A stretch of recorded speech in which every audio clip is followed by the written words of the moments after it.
நிமலராஜனை படுகொலை செய்தது இபிடிபி தான், அற்புதனை படுகொலை செய்தது இபிடிபி தான், நீக்கலாஸ் என்கிற நெடுந்தீவிலே இருந்த ஒரு தற்காலிக உதவி அரசாங்க அதிபரை கொலை செய்தது இபிடிபி தான் என்பதை அவர் மிக வெளிப்படையாக சொல்லியிருக்கிறார். இதனை விட பல கொலைகளை இபிடிபி செய்தது.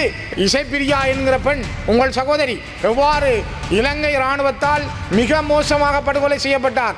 நீங்கள் பிழைவிடவில்லை என்றால் ஏன் நீங்கள் ஒரு வெளியக விசாரணைக்கு தயாராக கூடாது? கௌரவ போல்ராஜ் அவர்களே, இது ஒரு மிக முக்கியமானது. தலைமை தாங்கும் பிரதி குழுக்களின் தவிசாளர் அவர்களே, நீங்களும் ஒரு பெண், எங்களுடைய பெண் சகோதரிகள் இன்றைக்கும் தங்களுடைய குங்குமப்பொட்டை அளிக்காமல் தாலியை கலட்டாமல் காத்திருக்கிறார்கள் தன்னுடைய கணவன் வருவான் என்பதற்காக. இதற்கு என்ன நீதி கிடைக்கப் போகிறது? இது முன்னைய அரசாங்கம் செய்தது அல்லது இது முன்னர் ஆர்வ நடத்தியது, நாங்கள் இதை விசாரிக்கிறோம் பார்க்கிறோம் என்பதல்ல.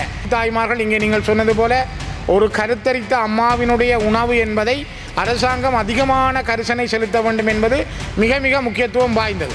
அவர்களுக்கு வழங்கப்பட்டு வந்த திரிபோசா கூட சில இடங்களில் வழங்கப்படாமல் இருக்கிறது. குறிப்பாக யுத்தத்தால் பாதிக்கப்பட்ட பெண்கள், நீங்கள் சொல்வது போல எத்தனையோ பெண் பிள்ளைகள் இராணுவத்திடம் சரணடைந்திருந்தார்கள். வடக்கு மாகாணத்தினுடைய அமைச்சராக இருந்த அனந்தி சசிதரன் அவர்கள் தன்னுடைய கணவனை இராணுவத்திடம் ஒப்படைத்திருந்தார். ஒப்படைக்கப்பட்ட கணவன் இன்னும் அவரிடம் மீள ஒப்படைக்கப்படவில்லை. கௌரவ குழுக்களின் பிரதி தவிசாளர் அவர்களே, இன்றைய தலைப்பிலே பேச கிடைத்ததுக்கு முதல் நன்றிகள். நான் இன்றைய தலைப்புக்கு முதல்லே ஒரு விடயத்தை குறிப்பிட விரும்புகிறேன்.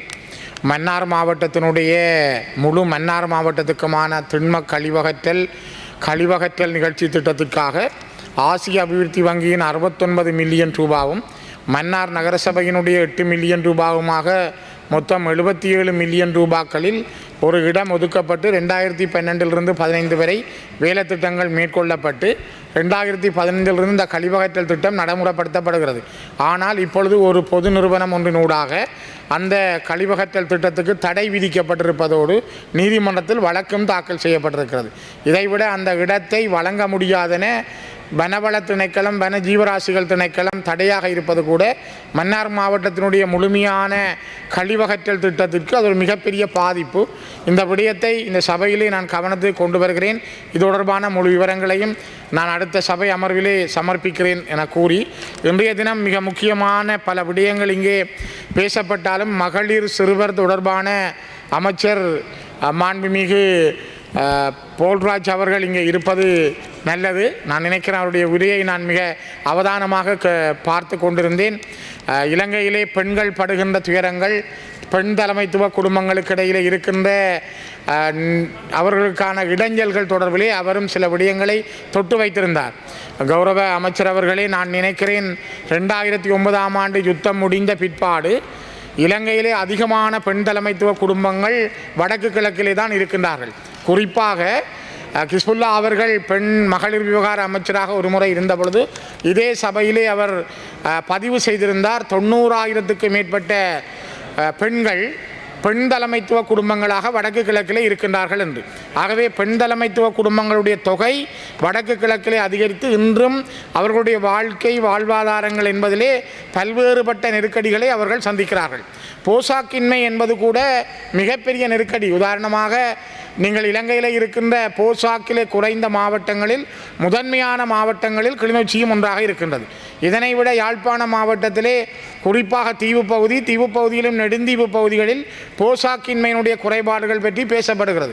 ஆனால் அவற்றுக்கான சரியான திட்டங்கள் ஏதாவது வழங்கப்படுகிறதா என்றால் அவை இல்லாமலே இருக்கின்றன. குறிப்பாக கர்ப்பிணி தாய்மார்கள், இங்கே நீங்கள் சொன்னது போல ஒரு கருத்தரித்த அம்மாவினுடைய உணவு என்பதை அரசாங்கம் அதிகமான கரிசனை செலுத்த வேண்டும் என்பது மிக மிக முக்கியத்துவம் வாய்ந்தது. அந்த அம்மாவினுடைய கருத்தரித்த தாயினுடைய விடயம் தொடர்பிலே அவர்களுக்கு வழங்கப்பட்டு வந்த திரிபோசா கூட சில இடங்களில் வழங்கப்படாமல் இருக்கிறது. அவர்களுக்கான அந்த போசாக் உணவுகள் வழங்கப்படுவதில்லை. இவை இந்த நாட்டில் மிக முக்கியத்துவம் வாய்ந்தவை. ஏனென்றால் இலங்கை கடந்த 80 ஆண்டுகளுக்கு மேலாக அபிவிருத்தி நோக்கி நகர்ந்து கொண்டிருக்கிற நாடே தவிர ஒரு அபிவிருத்தி அடைந்த நாடு அல்ல. பொருளாதாரத்தில் இன்னும் கீழ்நிலைக்கு போய் கொண்டிருக்கிறது.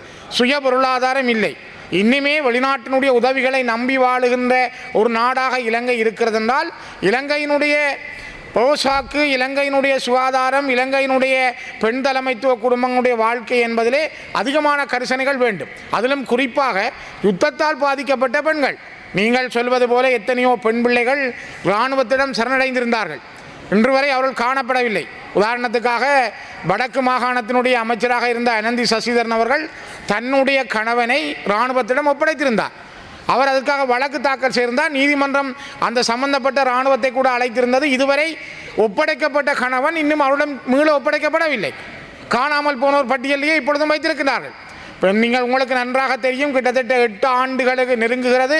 8 ஆண்டுகளை தாண்டி வலிந்து காணாமல் ஆக்கப்பட்ட தாய்மார்கள் வடக்கு கிழக்கிலே தொடர் போராட்டங்களிலே ஈடுபடுகின்றார்கள். இதில் கிட்டத்தட்ட 180க்கும் மேற்பட்ட அம்மாக்களும் அப்பாக்களும் இந்த போராட்டங்களில் ஈடுபட்டவர்கள் இறந்திருக்கிறார்கள். ஆகவே நான் உங்களிடம் மிக வினயமாக முன்வைப்பது, போல்ராஜ் அவர்களை, கௌரவ போல்ராஜ் அவர்களை, இது ஒரு மிக முக்கியமானது, யாருமே கவனிக்கப்படாமல் இருக்கின்ற ஒரு விடயம். இன்றைக்கு இந்த அரசாங்கம் சொல்லியிருக்கிறது, நாங்கள் ஒரு வெளியக விசாரணைக்கு தயாரில்லை. இந்த நாட்டிலே நல்லிணக்க ஆணைக்குழுவினூடாக ஒரு விசாரணை மேற்கொள்ளப்பட்டது. மஹிந்த ராஜபக்ச அவர்கள் ஜனாதிபதியாக இருந்த பொழுது முதல் நல்லிணக்க ஆணைக்குழுவினூடாக ஒரு விசாரணை குழு நியமிக்கப்பட்டு அதிலே சொல்லப்பட்ட விடயங்கள் கூட நடைமுறைப்படுத்தப்படவில்லை. அதற்கு பிறகு ஜனாதிபதி ஆணைக்குழு ஒன்று நியமிக்கப்பட்டது. அந்த ஆணைக்குழுவும் கூட இங்கு நடைமுறைப்படுத்தப்படவில்லை. அதற்கு பிற்பாடு இந்த நாட்டிலே நடந்த குழுக்களுடைய விசாரணைகள் தோல்வி கண்டிருக்கிறது. இங்கு எதுவும் நடக்கவில்லை என்பதனால்தான் தமிழ் மக்கள் மிகவும் தெளிவாக கேட்கிறார்கள், எங்களுக்கு ஒரு வெளியக விசாரணை வேண்டும். அது வெளியக விசாரணை என்பது நீதிக்கானதாக இருக்க வேண்டும். ஆகவே கௌரவ தலைமை தாங்கும் பிரதி குழுக்களின் தவிசாளர் அவர்களே, நீங்களும் ஒரு பெண், நான் நினைக்கிறேன் அமைச்சர் அவர்களும் ஒரு பெண், எத்தனை ஆயிரம் சகோதரிகள், எங்களுடைய பெண் சகோதரிகள் இன்றைக்கும் தங்களுடைய குங்குமப்பொட்டை அளிக்காமல், தாலியை கலட்டாமல் காத்திருக்கிறார்கள் தன்னுடைய கணவன் வருவான் என்பதற்காக. எத்தனையோ பெண்கள் தன்னுடைய கணவன் வருவார் என்ற நம்பிக்கையோடு இன்றும் பொட்டோடு காத்திருக்கிறார்கள் என்றால் இது எங்களுடைய வரலாற்றில் இருக்கிற மிகப்பெரிய அளவான ஒரு துயரம் நிறைந்த சம்பவம். தமிழர்களுடைய வரலாற்றிலே யோசித்து பாருங்கள், இதற்கு என்ன நீதி கிடைக்கப் போகிறது? இந்த நாட்டிலே உலகத்திலே முதலாவது பெண் பிரதமர், உலகத்திலே பெண் ஜனாதிபதி இருந்த நாடு, பெண்களுடைய விடயம் தொடர்பிலே. ஆனால் இவர்களுக்கான ஆறுதலை இது முன்னைய அரசாங்கம் செய்தது அல்லது இது முன்னர் ஆர்வம் நடத்தியது, நாங்கள் இதை விசாரிக்கிறோம் பார்க்கிறோம் என்பதல்ல.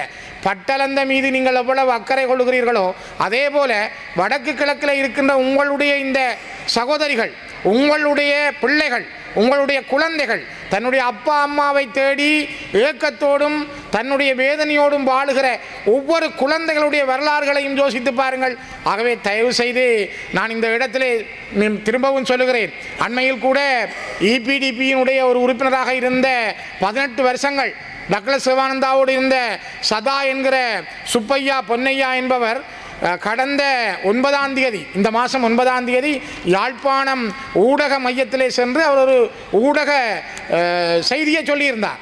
நிமலராஜனை படுகொலை செய்தது இபிடிபி தான், அற்புதனை படுகொலை செய்தது இபிடிபி தான், நிக்கலாஸ் என்கிற நெடுந்தீவிலே இருந்த ஒரு தற்காலிக உதவி அரசாங்க அதிபரை கொலை செய்தது இபிடிபி தான் என்பதை அவர் மிக வெளிப்படையாக சொல்லியிருக்கிறார். இதனை விட பல கொலைகளை இபிடிபி செய்தது என்று அவர் சொல்லியிருக்கிறார். இந்த விசாரணை, இதற்கான விசாரணை என்ன நடக்க போகிறது? தராகி சிவராம் யுத்தத்துக்கு பிறகு இந்த மண்ணிலே கொல்லப்பட்டார், நம்பிக்கையோடு வாழ்ந்தவர் கொல்லப்பட்டார். அவருக்கு என்ன நடந்தது? இந்த விசாரணை யார் முன்னெடுப்பது? நிமலராஜனுடைய கொலை ஒரு நீதியான முறையில் நடைபெறவில்லை என்பதை சர்வதேச நிறுவனங்கள் குறிப்பிடுகின்றன. ஜஸ்மின் சூக்கா தலைமையிலான நிறுவனம் சொல்லுகிறது, பல நிறுவனங்கள் சொல்லுகின்றன.